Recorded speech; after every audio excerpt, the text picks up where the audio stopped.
I keep going, and I did this exercise with a spirituality program, and we do it as part of every program that we do. If any of you join Cindy's and mine, starting on the 30th, that will be one of the key aspects of sensory energy awareness kind of coaching, where,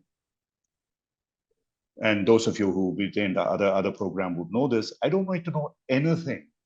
When I say I, because I'm a coach at that point in time as a demo, whatever problems that you have, I don't have to ask you any questions. I just ask you to go into yourself and tell me what your sensations are. All I'm doing is to create that awareness in you, to look at those sensations and create your own healing on that awareness.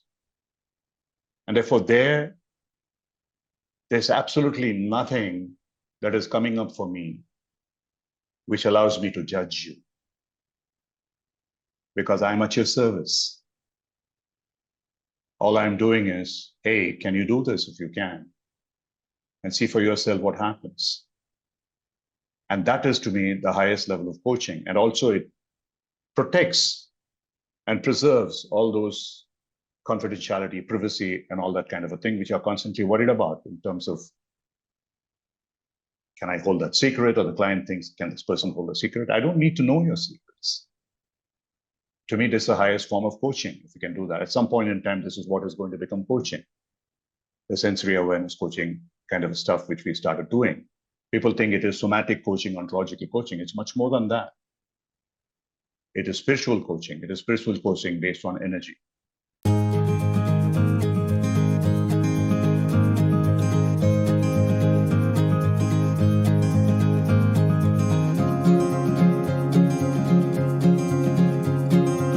Welcome to the webinar today. We have Ram with us for the webinar, and Ujjaval. Both of them, as you know, are Kocharya faculty members. And as you are joining, tell us in the chat box where you're joining us from, and also what you're expecting from the webinar today. Okay, I can see people joining in. Right. So before we delve into the discussion for today, I will just take a few moments to announce a bunch of programs that we have coming up. First is our Coaching Foundation, aka ICF Level 1 program, which starts on the 16th of April. And this will be facilitated by Prakash Rao, whom some of you would remember from our last webinar. And so there are two trainers for this program. There is Prakash Rao and there is Priya Ramanarayan. And some of you may know Priya from the thought leadership sessions that happen at Kocharya. After that, we have another Coaching Foundation ICF Level 1 program starting on 18th of April, which will be led by Smita Raghum. This will again prepare you for the Level 1 or the ACC credential. After that, we have a Level 1 Coaching Foundation program starting on 27th April, which will be led by Priya Ramesh. And lastly, we also have an ACTC program, Advanced Plus ACTC program, which will be led by Ram, who is in the webinar today, and Cindy. This is starting on the 30th of April.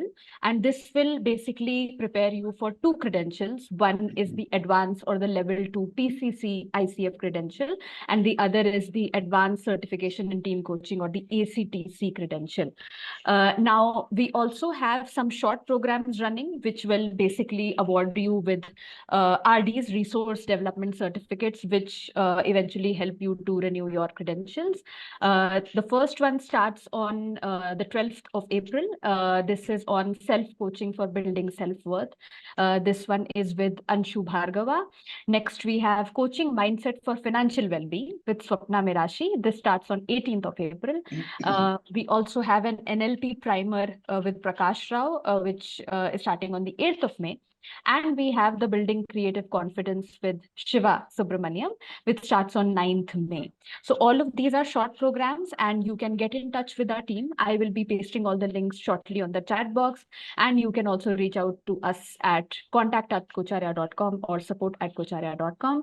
Again, I will paste all the links on the chat box. And as you can see, there is also this picture on the screen. So with that, without any further ado, I will hand over the discussion to Ram and Ujjwal. Thank you. Ujjwal? Yeah. Hi, everyone. Good morning, good afternoon, good evening. Welcome to this very, very useful and also critical session, because since all of you know about the title of the webinar and what we are expecting to get as a learning outcome, so I'm not going in there, but let me share a brief context with all of us that, the need of learning dharana, need for building self-awareness, and need for being centered is more than ever before, because kind of times that we are in, kind of world that has been created around us, it constantly keeps us distracted. And in this distraction, what happens? The mind takes over. And when mind takes over, it takes us into several different directions. And what we miss is to live in the present moment. So either it takes us into the past, or either it takes us into the future. And what we eventually miss is the present moment. And as all of us know, that our core purpose of our life is to self-realize. And in order for us to self-realize, our mind, as Sri Ramana Maharshi says, could be the biggest obstacle. And that is right now on overdrive, which Ram calls it mental chatter. So when that mind is on overdrive, it prevents us from thinking, it prevents us from focusing. And now, but are there tools and techniques? Because in order to be centered and in order to meet with the Supreme Consciousness again, we are not separated, but we are separated by the mind. So what happens is that people try very hard to bring stillness to mind. They do various kinds of things. But actually, Ram and I were discussing earlier today that stillness of the mind is actually a myth. It is a wrong expectation, because stillness of the mind cannot be the starting point. It's an outcome. It's a natural outcome where your mind will become thoughtless and eventually become mindless, as what Ram has taught all of us. So there are several concepts, there are several theories, and there are several things people try, and they come back even with worse experience, because they further lose the control on the mind. And in fact, trying to control itself is a wrong exercise. So we look into our scriptures, we look into our literature, ancient literatures, and as you know, that Ram has mastered many of those things. He has written a lot of commentaries also on that, and his books are also going to be published by one of the leading publishing house. And what he is going to talk to us about today, is that what is the what we learning that we have from this book, Vijnana Bhairava Tantra, which he will give you a brief background about it. And then why I personally loved that whole thing, learning from Ram. He introduced me to many other books, and when one of them was this, and today it becomes my prime learning. And why I love that? Because it talks about 112 techniques to bring your mind to present moment, to focus, and eventually, with a lot of deviations, eventually the swinging of the mind reduces, and eventually, naturally, mind settles into its own self.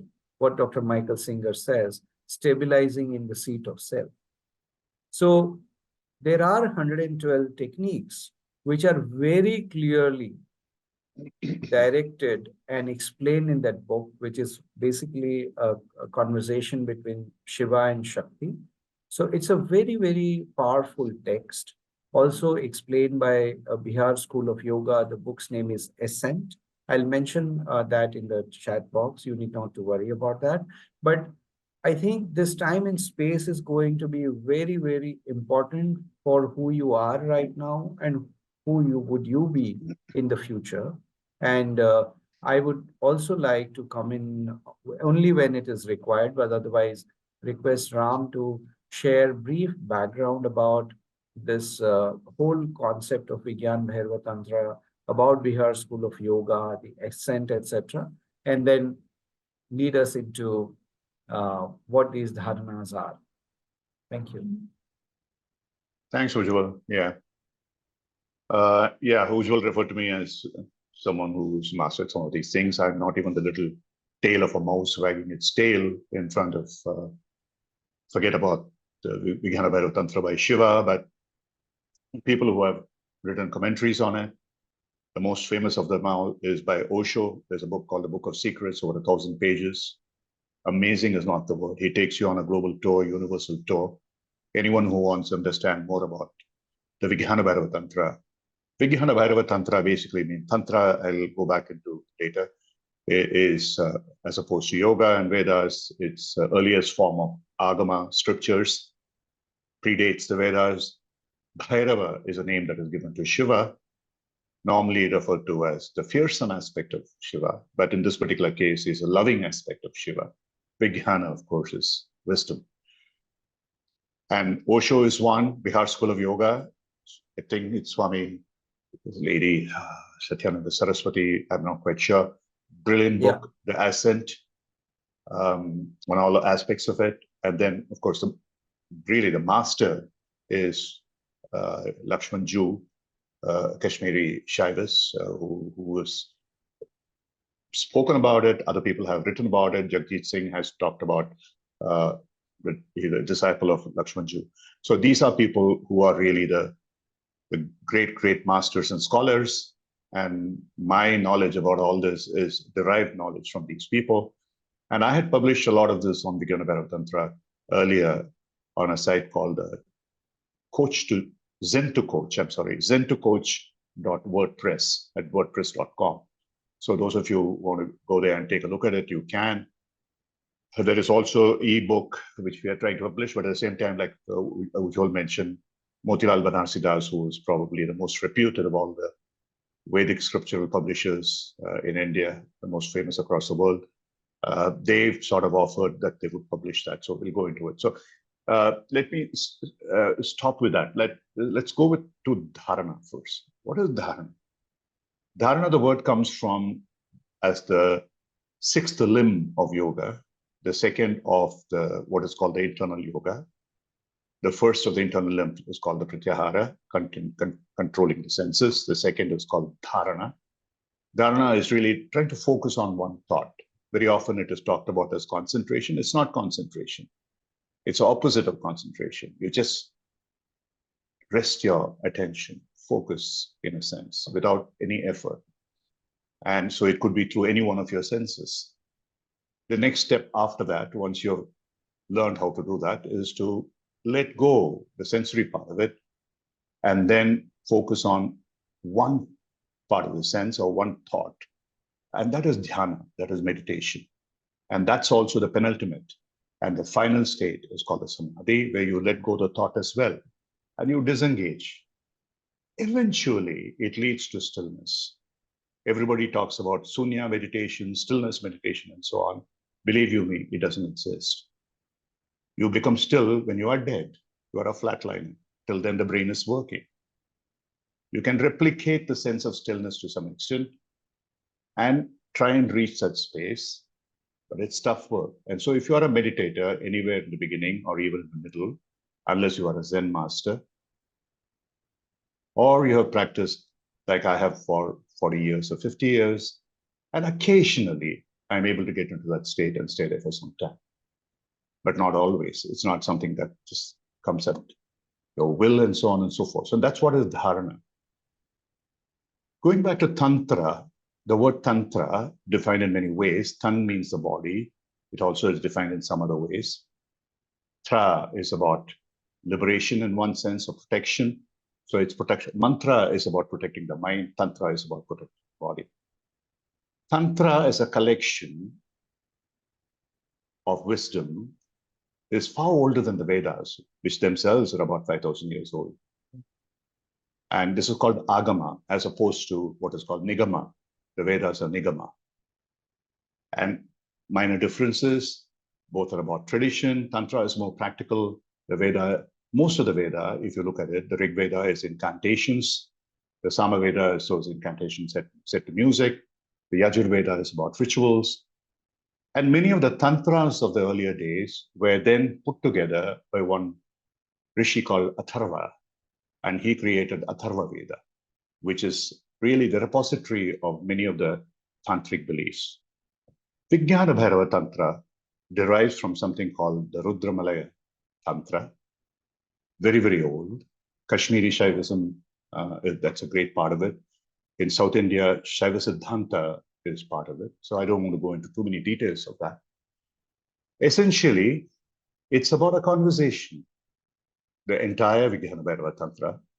It's a beautiful conversation between Shiva and Shiva. Shiva is an androgynous creature, the first transcender ever, the creator. He is a Purusha and a Prakriti. He is a Shiva and a Shakti. The left half of him is Shakti, the female, the creative source. Shiva, the masculine, is passive. He's a potential energy. Shakti is a kinetic energy. And Shakti turns around to Shiva and says, my dear, how do I find you? Even though I'm your left half, I'm still in search of you. How do I find you? And Shiva tells her in 112 verses, oh, his left half, Devi, the creator of the entire universe, she finds him. The beauty of the Vijnana Bhairava Tantra is that in 112 verses, these 112 verses are, this is what I would call the highest level of democratic coaching. It is meant for everybody. We have the five senses, we have the energy surpassing that, we have the breath energy. In the 112 verses, Shiva addresses each one of those senses. So you have some which is based on breath, which is actually the source of pranayama. If you want to go into yoga, everything that is in yoga about pranayama derives from the first half a dozen verses of Vijnana Bhairava Tantra. And then a lot of them are about visuals. We will talk about a few of them. Some of them are about sound. Some of them are about touch. A few of them about sex. Some of them about taste. Some of them about smell. So every single sense is covered. The only good thing that I did was at a point in time, and probably I had nothing else better to do, part of my meditative journey, I went through each one of the 112 dharanas and practiced them. And so I don't have the scholastic knowledge of being able to interpret it the way Osho does, or Lakshman Ju does, or Swami Satyananda Saraswati does. But yes, I have practical experience in what worked for me, what didn't work for me, and also working with some other groups of people, whether it worked for them or not. And that is how I produce my commentary on the Vijnana Bhairava Tantra in terms of applied knowledge, which certainly is not as powerful, as subtle as the real knowledge. So I'll stop here for a minute. Anything comes up on the chat, any background to what Tantra is, what Dharana is, what Vijnana Bhairava Tantra is about, can answer briefly, and then we can go into maybe 5 or 6 dharanas, which are my favorites in Vijnana Bhairava Tantra, and explain to you why they are important, why they are like the Zen koans. Some of them are metaphorical, very, very deep significance, and how you can practice them. Yeah, I'll stop there. Okay, anything else, Ujjwal? Or do you want me to start with some of the descriptions of the dharanas? Yeah, I think Ram, that'll be good and experiential as well. So okay. So as I said, the first few dharanas, which are the powers of focus, as it were, the practices are so focused. In yoga, the last 3 stages of the internal yoga, dharana, dhyana, and samadhi together are called samyama. Because automatically, when you complete one, it leads you into the other. If you become adept at dharana, it immediately takes you into the dhyana state, and from dhyana, the meditative state, it takes you into the samadhi state. So the samya is the integrated aspect of that. So typically, when we talk about dharana, very often these are also taught as meditative practices, and that's nothing wrong in it. Technically, they are dharanas because they are about the senses, but in reality, they also lead to the disengagement state of consciousness or the mind, or whatever you might want to call it. So the first 10 verses, when Devi asks Shiva, where do I find you? He says, you find me in between the breaths, between the inhalation and the exhalation. And then in one of the verses, he says, that's where you find Bhairavi, Shakti, and then you find me. So the explanation that I find there in my own experience is that depending upon how you use the breathing style, those of you who have some experience of yoga, pranayama, you will know that if your teacher is an adept, at certain time they will ask you to breathe through your left nostril, exhale through your right, sometimes left and exhale through the left, sometimes to the right, and sometimes to the right and the left. Each one of them has a significance.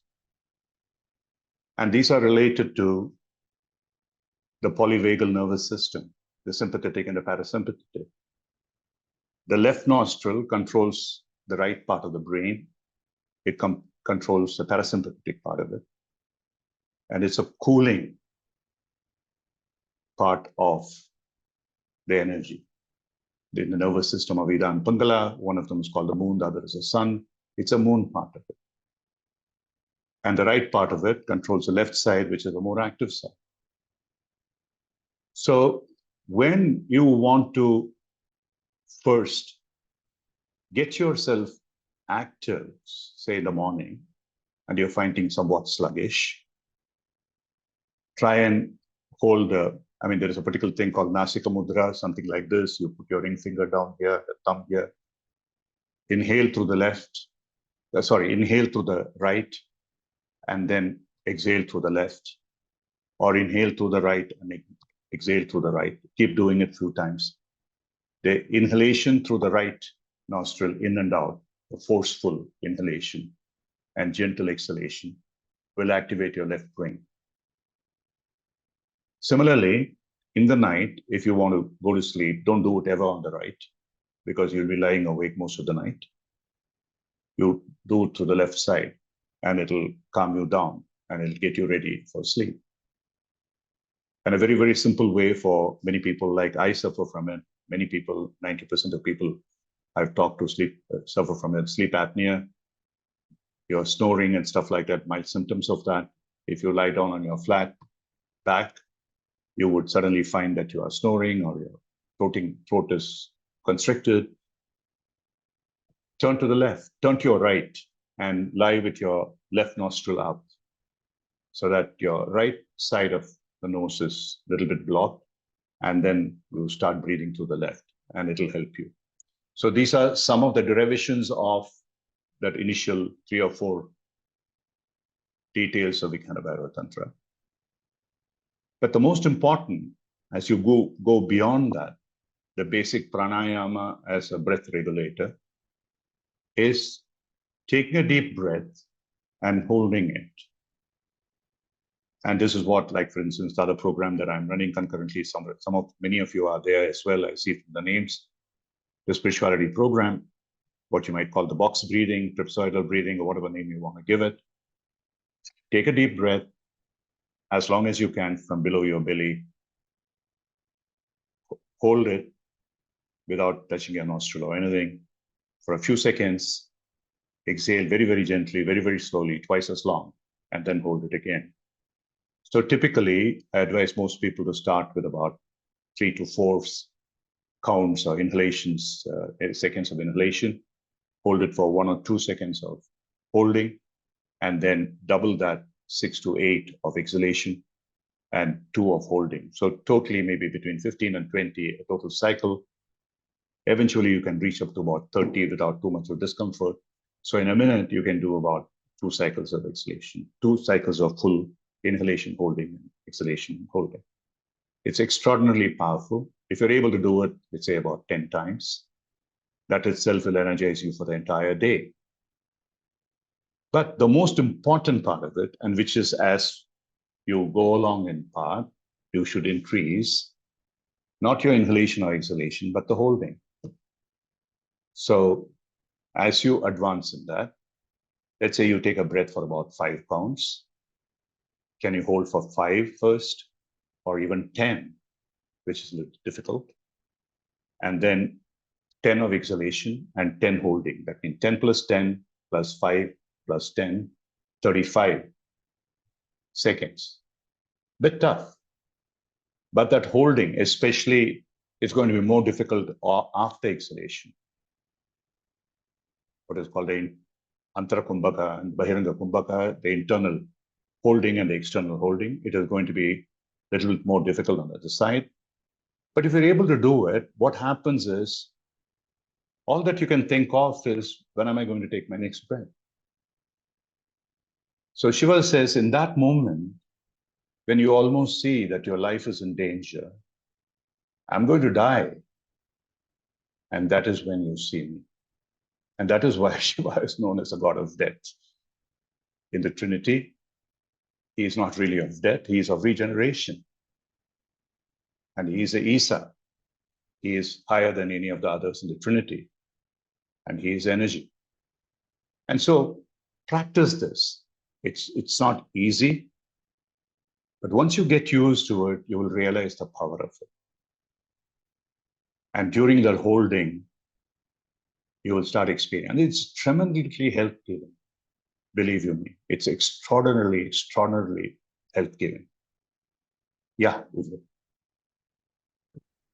Yeah, thank you, Ram, for this. Just to extend this in the form of a question, maybe it'll be useful for everybody. But before that, Soumya has mentioned in the chat box, can you please repeat the steps again, if possible?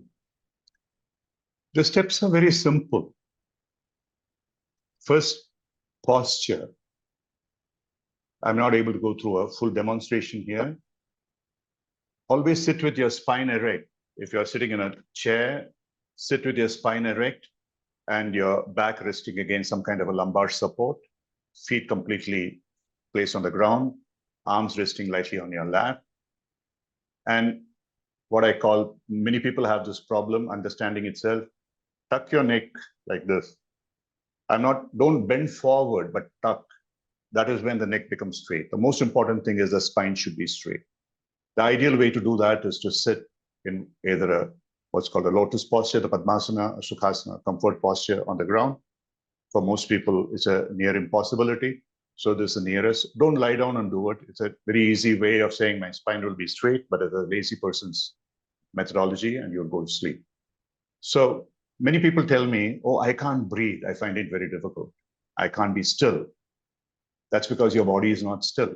So first you have to learn how to be still in your body. And then after that, you become proficient to start breathing. Once you are there, take a deep breath. Like for instance, sitting like this.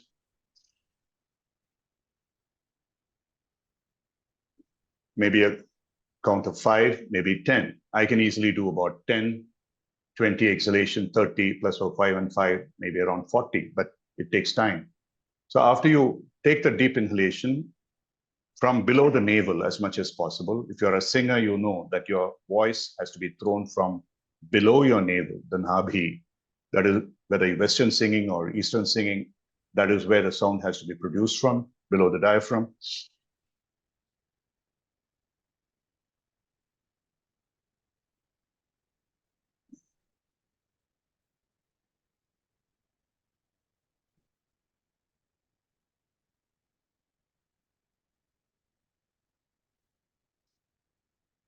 So maybe initially start with about 5, even lower. If you can't do that, 5 of inhalation, deep inhalation, 5 counts, 5 seconds, whatever. give it up after some time, then hold it for about 2 counts, 3 counts, exhale for about 10 counts, and hold it for about 2, 3 counts. Start with that, and then keep going forward. Yeah. Yeah, also Ram, Ilan has a question, but just wanted to also, I mean, if you could clarify, because most of the people, they don't know the right pattern of breathing, as you had taught us about the paradoxical breathing. So while inhalation should barely be in or inflated. So if you could. No, I'm glad that you mentioned is a paradoxical breathing. Yeah.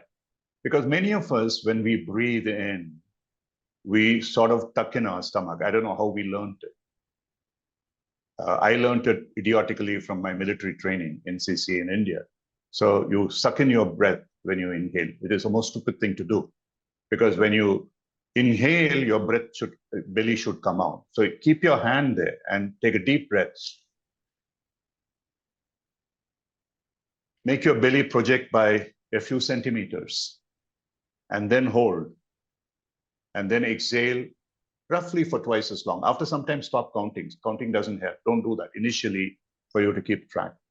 It's about your comfort level. Inhale deeply as much as you can, hold as much as you can, exhale slowly as much as you can, hold as. Everything is about your comfort level. It's not an Olympic.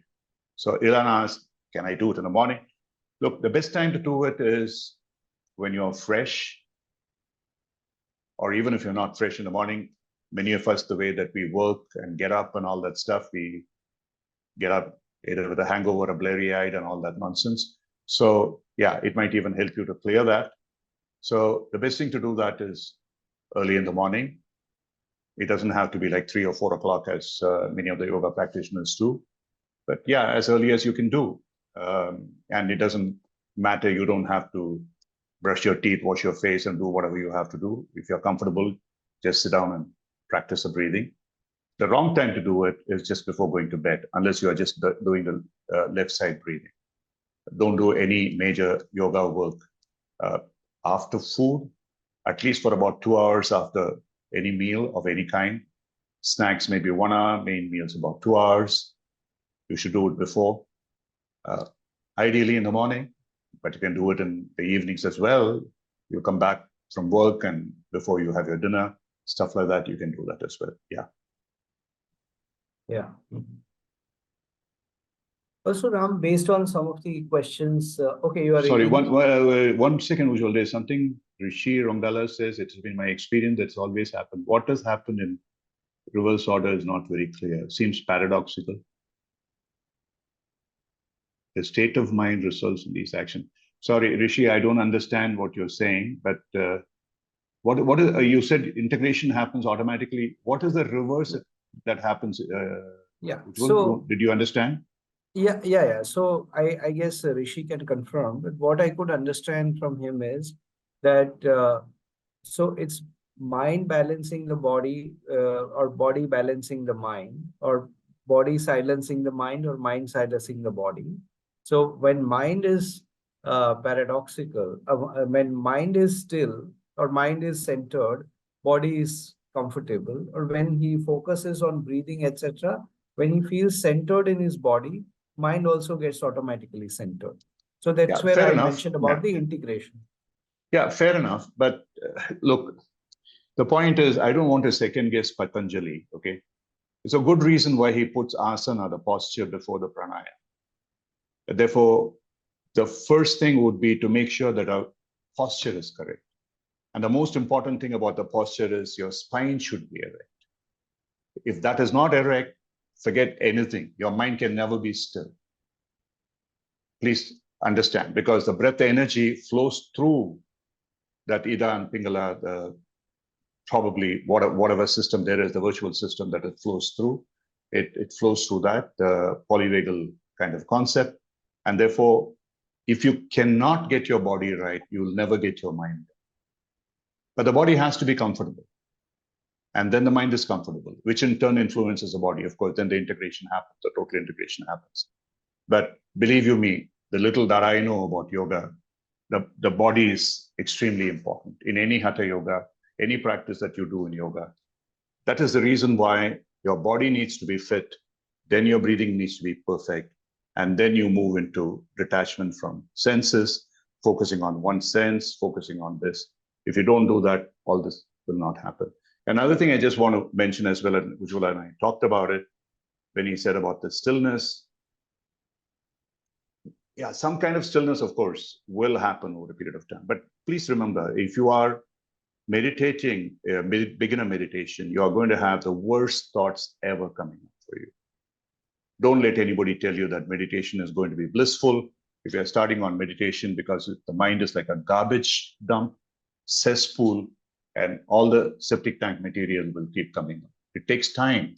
Sometimes it takes years. And it keeps regenerating because every day you go through cesspool experiences and create more cesspool.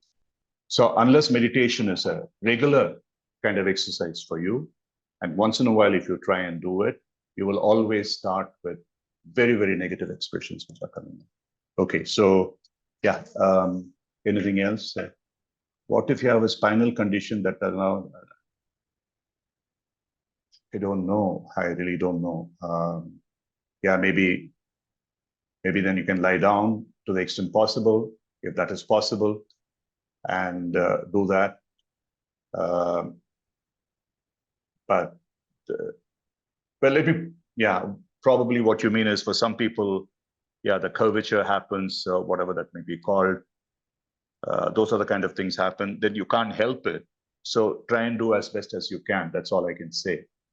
But for anybody else who is in normal health, try and get your spine away. Okay, that's all I can say. Like, for example, I don't think anybody can say that if you're, let's say, for whatever reason, you're bent, and sometimes it happens with old age, sometimes it happens with other reasons. Can you not do it? Of course you can do it. So I'm sure you'll figure out a way. That's all, Carla, that's the best I can say. Probably your doctors can advise you better, but certainly, or maybe some good yoga teacher. Yeah. Okay, Ujjal, can I go to the next couple of things which... Yeah, sure, Ram. And anything else you have? Yeah, so while you are going through it, just placing one more question so that you can integrate in your responses is that so basically the entire focus of VBT, and in some of the verses they have also mentioned about the non-dual aspect of the mind. So basically between us and the supreme consciousness, there's a duality created by the Maya of the mind, and with singularity aspect. So with this dharana and with this due focus, one can remove that duality aspect of it. So in case you want to kind of integrate that somewhere in your subsequent explanation. So can you explain that, Ujjal? Because yeah, I'm not sure I get it right. Can you just... Yeah, so I'm asking you that in some of the verses, it is also mentioned about the singularity aspect of the mind. So when this mind is not still, it creates a duality, creates that separation. So with this, some of the dharanas, rather all of the dharanas, okay, it can lead us to remove that the duality aspect, and then non-dual aspects can surface. Sure. Okay. Yeah, thanks. I'll do that. Yeah. Yeah, Vinita, what you said is very correct. Carla, if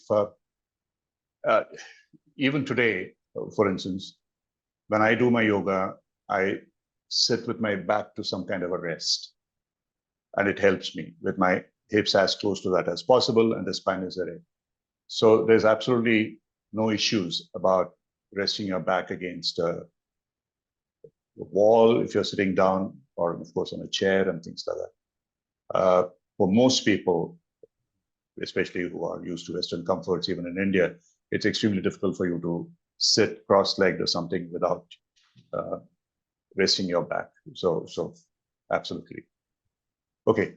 And Rishi, I'm not quite sure. I don't know how you are interpreting Nididhyasana. As far as I know, the only Nididhyasana that I know is Shravana Manana Nididhyasana. Nididhyasana is the actual practice. You say that it resulted in correct body posture. Did it mean that you practice and therefore it became all right. Yeah, that's the one. Okay, fine, great. Okay, so Ujjaval, let me take that first. In fact, it's very interesting. The very first verse of the 112 verses, which Shiva talks about the Devi, he says, you will find me in your breath. Inhale, exhale, and in between, that is where you'll find me. Again and again, he keeps going back to it. So in that breath, you let go, you let go, let go. The very last verse of the 112 verses, it says that if you practice all these various steps, or I guess you can't do every one of the 112 steps unless you are someone like me who didn't have anything else to do at that time. But the last step, he says, if you do it right, then all these things, your mind, your body, your consciousness, your awareness, your small self, your big self, they all become one. And everything dissolves in that stillness. And that is what I think usually you are talking about, the ultimate integration of everything. Because then you go back to quantum science in one way, E equals mc square, which in the Ishavasya Upanishad, the very first verse, it says, Isavasyam idam sarvam, that everything that is in matter here is actually energy. And therefore, and the Ishavasya Upanishad says, another Upanishad say, that you as a human being or any creature, you are energy. And in the humans, the energy stays in what is called the Kundalini, which is the root center at the perineum space. And with certain practices, which we have done in that program, the spirituality program, you can help that to rise. And when that rises and reaches the Sahasrara, top of the crown, through a visualized meditation practice, you can reach a stage where the internal energy, the small self, as it were, which for the most part is still governed by the ego, which is one of the four parts of the mind. The mind has four parts. The senses, first of all, the data gatherers, they are processed in the central brain, which Vedas defined 5,000 years ago, later has been defined by neuroscience today as the hippocampus and the hypothalamus. It was defined as a memory and the ego in the Vedic science, ahankara and chitti. And then comes to the frontal part, the frontal cortex, called the buddhi, the higher intelligence. And then you move beyond that, the buddhi is somewhere, the agya region, move up here. And that is where the singularity happens. So you are fully energy. And when you are fully energy, you don't have any, let's say, even the slightest negative movement, no discontent. There's total fulfillment. There's total happiness. So that is the singularity that needs to happen towards the end. But as you are doing it, the breath alone, yes, for some people can help, like it helped me tremendously. But what also helped was a constant scanning of the body from one part to another and going through the chakras and so on and so forth. And Shiva suggests a few other techniques which are amazingly powerful. He says in one of them, whatever you look at it as if you are looking at it for the first time. And then lose yourself. Now, what does that mean? When have you ever looked at anything for the first time since the time that you started thinking? Probably you did that when you were a kid. If you're a 1-year-old kid who looks at a flower, a tree, or something, the kid will wonder. That's why kids ask, why is the sky blue?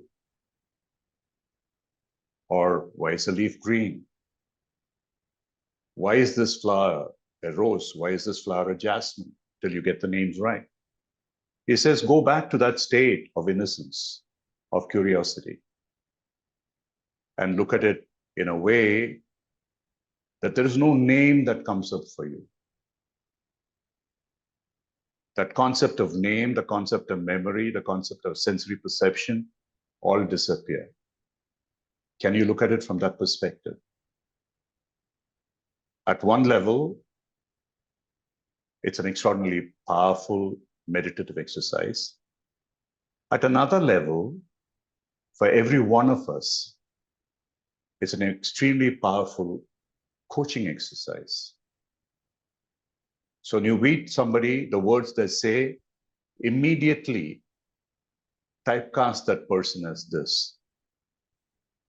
If you meet a person who's not well dressed, especially if you're an Indian, and Indians are the worst racists in the world, immediately the whole thing is about what color are you, where are you from, what are you dressed in, and then you typecast that person into this or that bracket, and you deal with that person only in that way. It takes a long time to get out of that mindset. Look at the poorest of the poor the same way that you can look at the richest of the rich and treat them equally. And that is what this dharana is about. Can you look at something without typecasting it, without bringing in your idiotic ego judgments onto it, your perceptions onto it? Can you drop them? Seemingly simple, but think about it. If you just practice it every day for a few minutes with any stranger that you meet, with any experience that you have, do not immediately jump to any conclusions based on any past baggage that you have. Look at it completely with fresh eyes, totally non-judgmental, totally blank. Can you do that? And that is what this exercise is about. Again, I'll stop here. Any questions?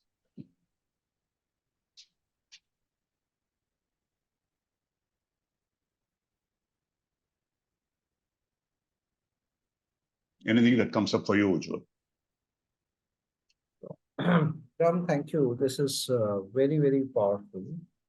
Now, Ram, what happens is that when we try to meditate, as you have rightly mentioned, thoughts take us away, and we try to bring it back again. Thought takes us away, and then we are in that flood of thoughts and miss the present moment.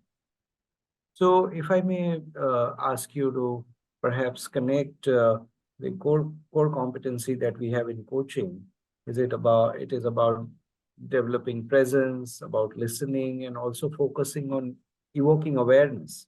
So how one can do that on self, maybe a part of self-coaching using some of the dharanas?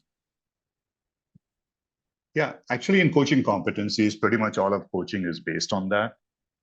If you look at Carl Rogers' client centricity, the unconditional positive regard, empathy, and authenticity, and even if you look at the ICF, the thing constantly, it's about the non-judgmental mindset and have total trust and create a safe environment and be there present all the time for the other person. But these are unfortunately all cognitive. Okay. How do you take it to that next level? And very often we think we are cat's whiskers the moment we feel that, oh, I can now ask, how do you feel? What are the emotions that are coming up for you? Big bloody deal. That's not very much better than that, because you are trying to link the emotions to labels, and which is why I keep going. And I did this exercise with a spirituality program, and we do it as part of every program that we do. If any of you join Cindy's and mine, starting on the 30th, that will be one of the key aspects of sensory energy awareness kind of coaching, where, and those of you who within the other program would know this, I don't need to know anything. When I say I, because I'm a coach at that point in time as a demo, whatever problems that you have, I don't have to ask you any questions. I just ask you to go into yourself and tell me what your sensations are. All I'm doing is to create that awareness in you to look at those sensations and create your own healing on that awareness. And therefore there's absolutely nothing that is coming up for me which allows me to judge you, because I'm at your service. All I'm doing is, hey, can you do this if you can? And see for yourself what happens. And that is, to me, the highest level of coaching. And also it protects and preserves all those confidentiality, privacy, and all that kind of a thing, which you're constantly worried about in terms of, can I hold that secret? Or the client thinks, can this person hold a secret? I don't need to know your secrets. To me, this is the highest form of coaching, if you can do that. At some point in time, this is what is going to become coaching. The sensory awareness coaching kind of stuff which we started doing. People think it is somatic coaching, ontological coaching. It's much more than that. It is spiritual coaching. It is spiritual coaching based on energy. And so when you do that, you are embodying many things. Intent happens within the client. I don't have to ask as a coach. When I say I am sorry, it's not the ego I, but it's just as a coach. The intention is decided by the client.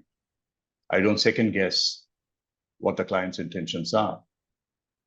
If the client says, I've got a problem, I want to reach this, but I'm not able to reach it because of this, I'm suffering from grief, guilt, invalidation, whatever it may be, the only question that the coach asks is, okay, let's experience the kind of situation that you're experiencing, what is happening within you, and therefore, can you do that? And there's a beautiful dharana that Shiva talks about in this. He says, look at something as if you are looking into a deep well, an abyss that has no end. And imagine yourself dropping down into that abyss. And this I haven't really done with anybody except during my training and when I was using it in meditative healing. But this might be worthwhile doing it as in coaching. When I tried it, it was amazing. I was falling down a rabbit hole, like Alice in Wonderland. And then you have to hold yourself, and something suddenly happens. There is an anchor, there's a faith, you hold on to it.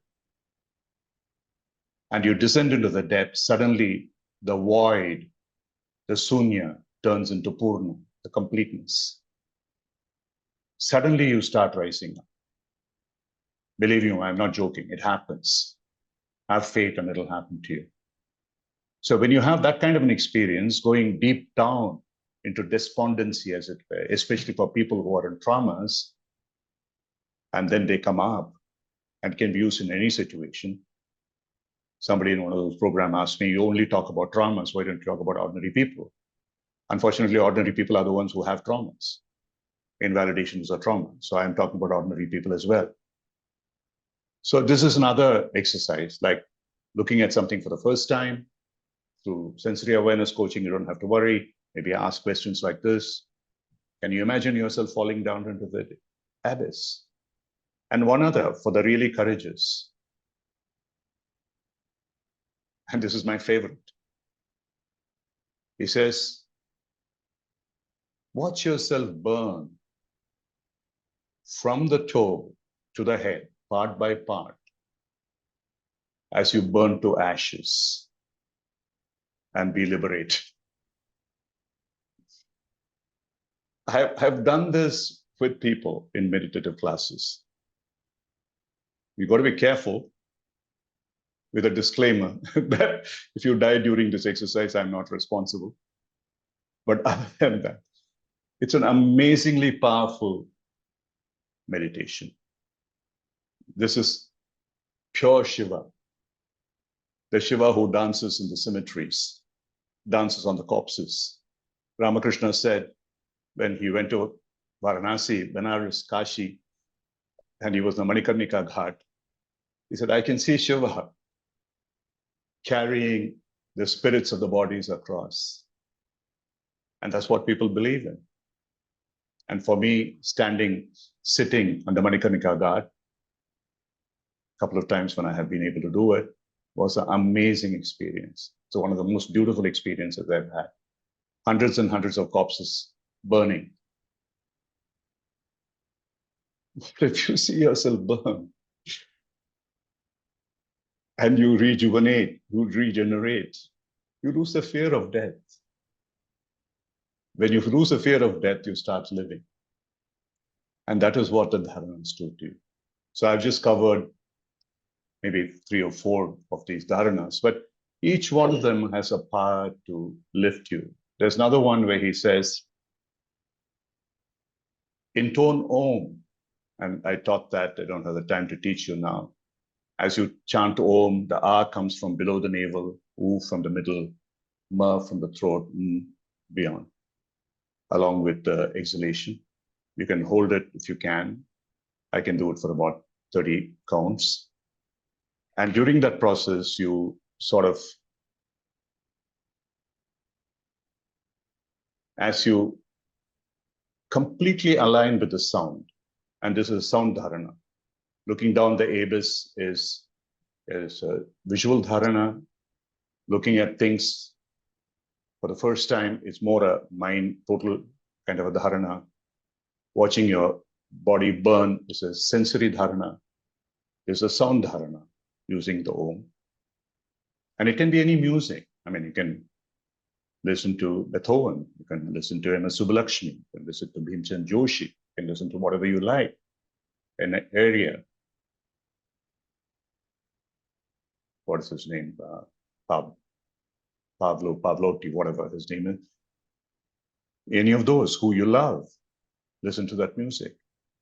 But then focus not on the words, not on the person, just on the voice. And if you focus on that voice, the frequency, the tonality of that voice, you lose yourself in that. And it's possible. And especially if, for those of us who are familiar with Indian music, especially Carnatic music, it's mostly devotional, bhajan or kabir or whatever. And there's this famous song, if you listen to Kumar Gandharv singing, Ud Jayega Hansa Akela. If you don't cry listening to that song, you have no heart. Because with that particular song, you can just reach your core. So with M.S. Subbulakshmi. So each of these, they are dharanas. You can take any genuine experience that you see. Watching a dog can be a dharana, for heaven's sake. But just watch the dog as to what it does. Don't give any motives to it. Don't try to control the dog or whatever it is. Just watch a dog resting. We have an Indie dog. She is 15 years old. But sometimes, I mean, if you're not feeling good, she knows. And she'll come and lay her head on you. And those moments can be dharanas as well. Yeah, I'll stop here. We have a few minutes and we can wrap it up. Yeah. And those of you who would like to explore this book and Ram's blog, I have mentioned this book, The Ascent, is written in English. So in case anybody would like to read that from that perspective, also beautiful explanation and a very, very captivating text. Okay, and the simplified version of that, you can read it on Ram's blog. I already have shared the link. And just know that there is no way, but we need to return to present moment wherever we are. So first starting with that, knowing that we are not in present moment, and then returning to present moment without trying to make the mind still. Mind will become still on its own, as Ram has mentioned. But going into witness awareness, meta awareness, watching it, and then follow this. I mean, my point is that follow these 112. Out of that, even Ram has mentioned 5 or 6. Whatever is your learning style, visual, auditory, kinesthetic. So based on that, you practice and you see what happens for you. Because a real state of mind would be when it's not about when there are no answers, but it's about when there are no questions left. Everything will be dropped. Yeah. Yeah, George has talked about it. I completely agree with you, George. That state of emptiness, that start of void that you talked about, that is what Buddha talks about as a sunya. And I don't know if you're talking about St. Augustine's, what is it called, the Book of Meditations. I used to practice it at one point in time. or hear the Gregorian chant, for example. I mean, you can completely lose yourself in it. And when you go there, that is what happened. You are absolutely right. You go beyond contemplation. That means the mind completely stops. And that is why I call it the mind-free or the mindless state. It's not the mindful state. You can never get there with the mindful state. You get there with that state where the mind is let go, you're free of the mind. And you may think it is emptiness, but it's not really emptiness, which is why the Sanskrit words, the two words, sunya and infinity, purna, are identical. And that's what the Kocharya symbol is about. That you see that what Dense has put in there, the circle, the fullness and the infinite. The zero of the mind is equal to the energy of the infinite, or the infinite of the energy. And that's really what needs to happen. And yeah, Vinita, you said present. I wish we could all be present, but unfortunately, how often are we really in the present? Like I asked some of them to do this exercise. You take a piece of paper and start writing down what comes into your mind. You will see that it's like Vivekananda beautifully said, the mind is a monkey which has been bitten by a scorpion and it's already drunk. It'll be jumping from place to place. And that's what will happen. You're moving from past to present to future and so on, going round and round. So that is where to bring it to stillness, like Ujjaval is saying, it is tough. But yeah, keep working towards it. Okay. Yeah. Thanks a lot. Thank you, Ram. And just one last point. Somehow, when my wife calls me, I suddenly become still. So, is that a stillness of mind can be counted here? Absolutely. Absolutely. That is called like a force quit in the computer. It's a forced stillness. Okay. Thank you. All right. Take care. Thank you. Yeah, wife Everyone, dharana. thank you for Arun says, joining. yeah, it is called the wife dharana. Patni Yes. dharana. Okay, dokes. Yeah, Bye. okay. Bye-bye. Yeah. Thanks, Yamini. Thanks, Dan. Thanks for the program. Thank you, Bye. Dan.